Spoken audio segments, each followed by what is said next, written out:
Good evening to you, lady of the house. Good evening kindly, stranger. It's a wild night, God help you to be out in the rain falling. It is surely. And I'm walking from British to the Auckland Fair.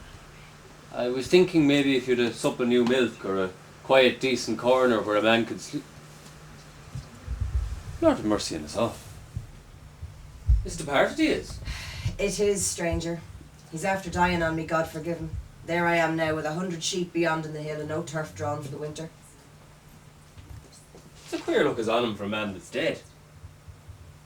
Isn't it a great wonder you letting him lie there and he not tidied or laid out itself? He was afeard, stranger, for he put a black curse on me this morning that I'd touch his body if he dies sudden, or let anyone touch him except his sister alone. And it's 10 miles away she lives, in the big glen over the hill. God rest his soul.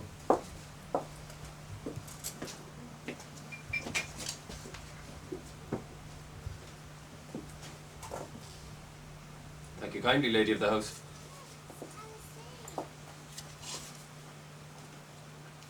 I was thinking, and I coming in through the door, it's many a lone woman would be afeard of the like of me on a dark night like this. I'm thinking there's many would be afeard. So I never knew what way I'd be afeard of beggar or bishop or any man at all. There's other things in the likes of you to make a person afeard, stranger. There is surely. God help us all. You're saying that as if you were easy afeard. If myself was easy afeard, lady of the house, as long ago I'd have been locked away in the Richmond Asylum or run off into the Black Hills with nothing on me but an old shirt and been eaten by crows. Like a Patch Darcy, God rest him, the year that's gone. You knew Darcy? Wasn't I the last person who heard his living voice in the world? I was passing below on a dark night, the like of this night.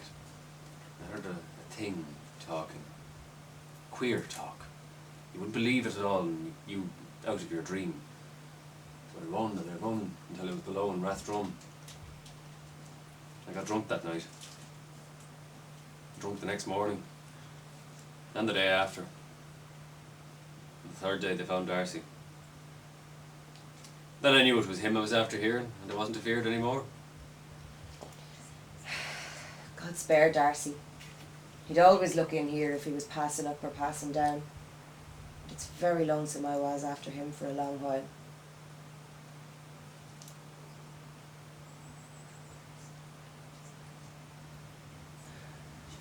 Was there anyone on that last bit of road, stranger, when you coming up from Auckland?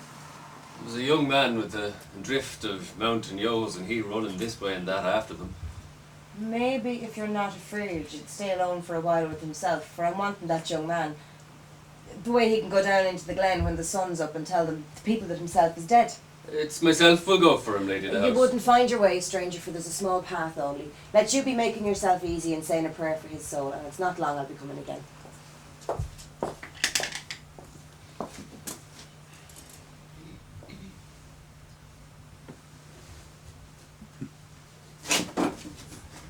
Don't be afraid, stranger. A dead man can do no hurt. I'm destroyed with the drought. Let you bring me a drop now before she comes back herself. Is it not dead you are? How could I be dead, stranger, and I as dry as a baked bone?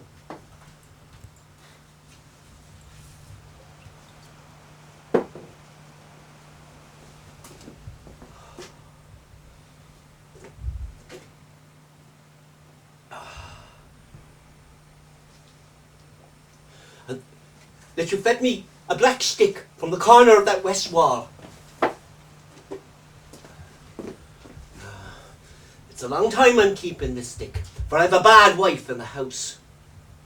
Let you wait now a while, stranger, and a great sight you'll see in this room. Well, here's somebody above on the path.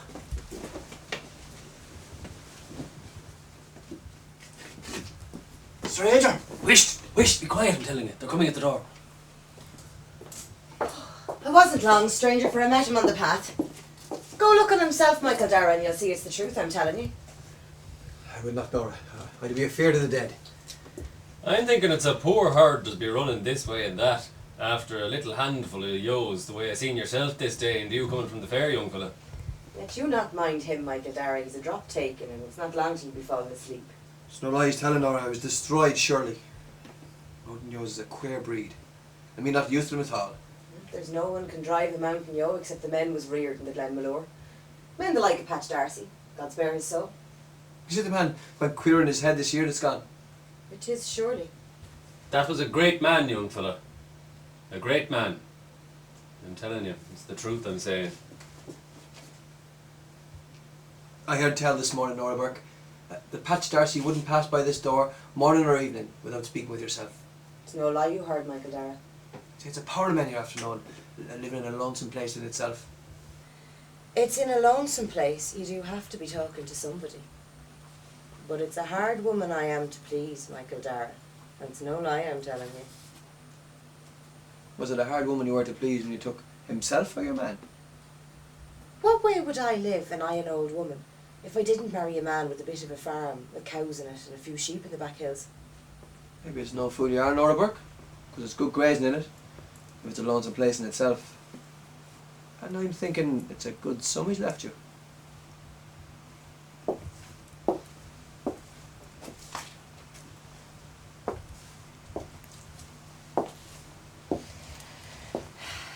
I'm thinking it's a big fool I was that time, Michael Dara. For what use is a bit of a farm with cows on it, sheep in the back hills, when you do be looking out a door the like of this door, and seeing nothing but the mists rolling down the bog, and the mists again, and they're rolling up the bog, and hearing nothing but the wind crying out through the broken branches left from the great storm, and the wind, and the streams roaring with the rain. £5 and 10 notes. It's a fine sum, surely. But it's not like that you'll be talking, Nora Burke, when you're married to a young man. We'll do right to wait till himself is quiet a while down in the 7 churches, and then you'll marry me below in the chapel in Rathvanna, and bring the sheep up on that bit of the hill of the Black Mountain, and we'll have nothing to be afeard of our minds on when the mist is down.